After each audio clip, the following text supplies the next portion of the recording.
प्रभाग क्रमांक 64 टेमलाईवाडीमधील प्रगती सहकारी गृहनिर्माण संस्थेच्या मालकीच्या खुल्या जागेत 15 लाख रुपयांच्या निधीतून खुलं सभागृह आणि संरक्षक भिंतीचं काम प्रस्तावित आहे. मात्र हे खुलं सभागृह पाणथळ जागेत उभा करण्यात येत असल्याचा आरोप संस्थेचे माजी चेअरमन आणि संचालक फिरोज शेख यांनी केलाय. हे सभागृह याच परिसरातील मुरमाड जागेत बांधण्यात यावं अशी मागणी फिरोज शेख यांनी केली आहे.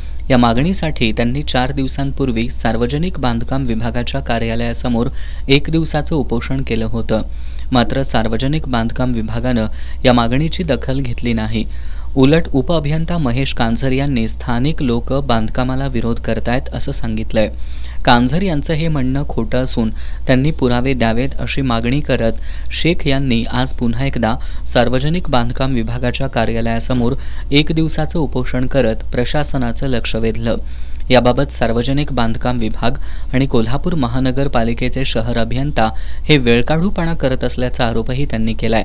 आजच्या उपोषणानंतरही या मागणीची दखल घेतली नाही तर यापुढे जिल्हाधिकारी कार्यालयासमोर आंदोलन करण्याचा इशारा फिरोज शेख यांनी दिलाय. आणि शहर अभियंता कार्यालय या गोष्टी एकमेकांच्या विरोधात बोलायला लागलेत आणि एकमेकांची जबाबदारी आहे, एक दुसऱ्यावरती ते आरोप करत आहेत.